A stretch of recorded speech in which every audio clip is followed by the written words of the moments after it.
Morning world, or afternoon even. It's Sunday the 13th of August 2023. It's about midday 45 UK time. There's a lot going on up there. I was out at 11 o'clock last night in the evening looking at seeing if I could see the meteor showers. I saw one or two. It was quite interesting. Shame about the cloud. There's a lot going on up in the sky though. What's not happening is that barring contact with the moon at a sort of every other day level, Pluto and Neptune are not being that significant at the moment, and neither is Saturn. But everything else is. Jupiter's fairly quiet. It's finishing its square to the Sun. Venus is retrograde, and it'll be squaring Jupiter next week, but that's not a big deal. What's really important is two or three separate things.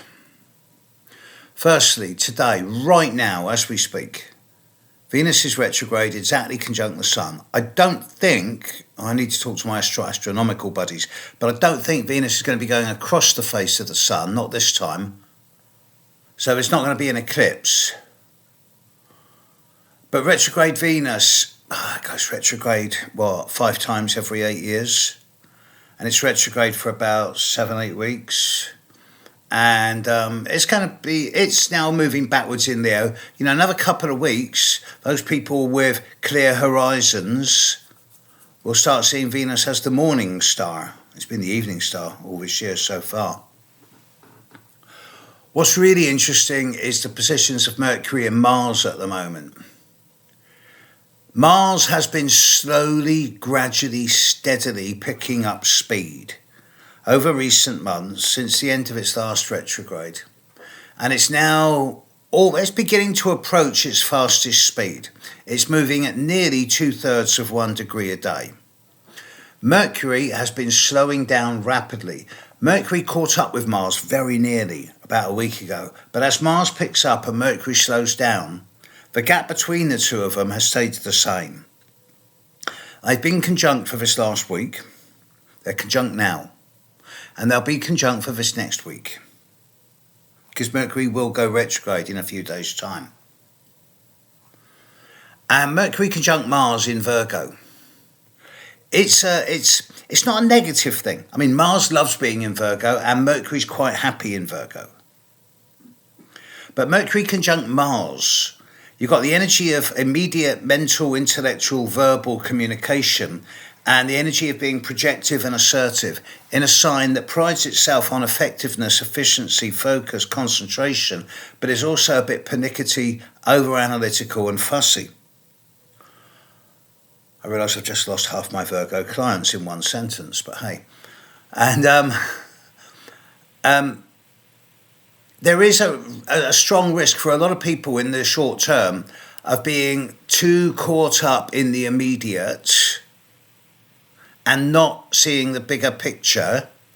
And this is especially so over this next week.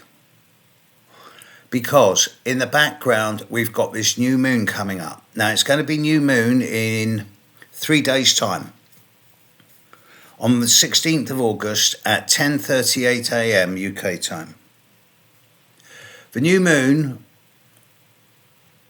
will be, where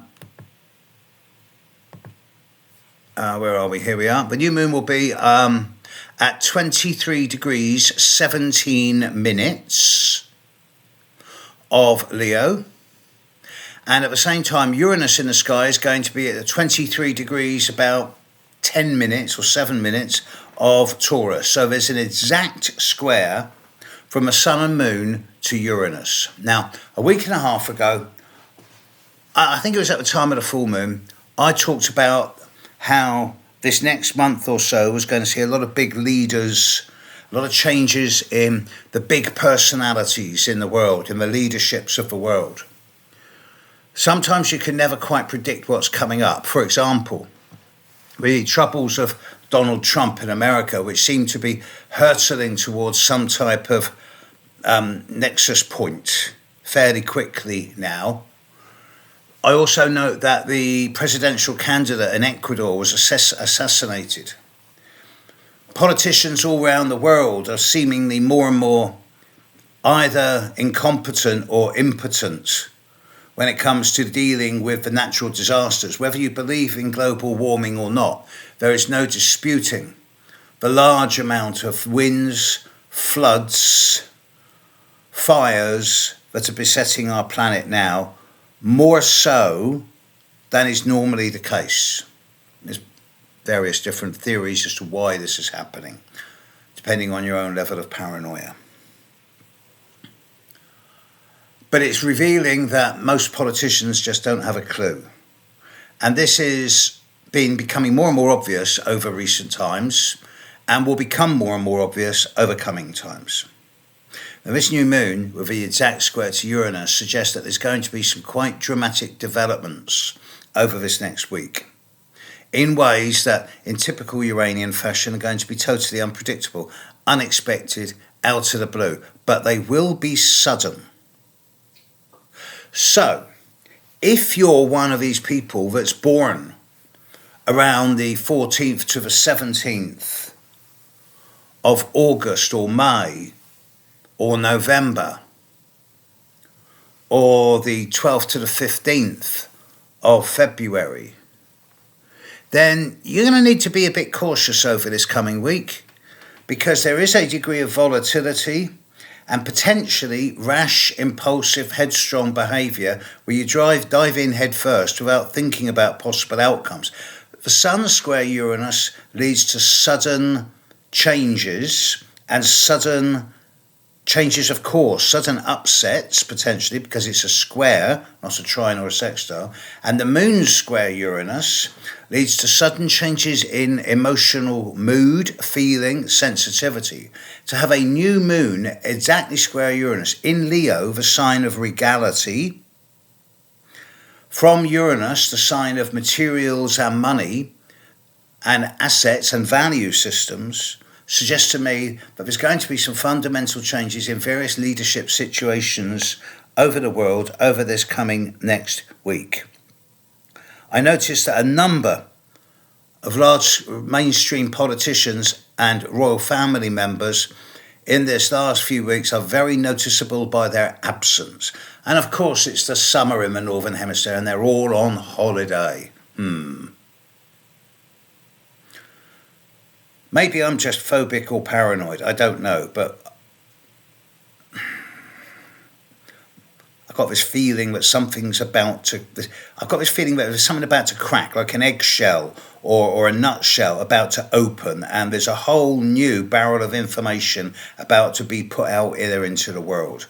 And one or two people are going to come unstuck in this next week. So, stay flexible.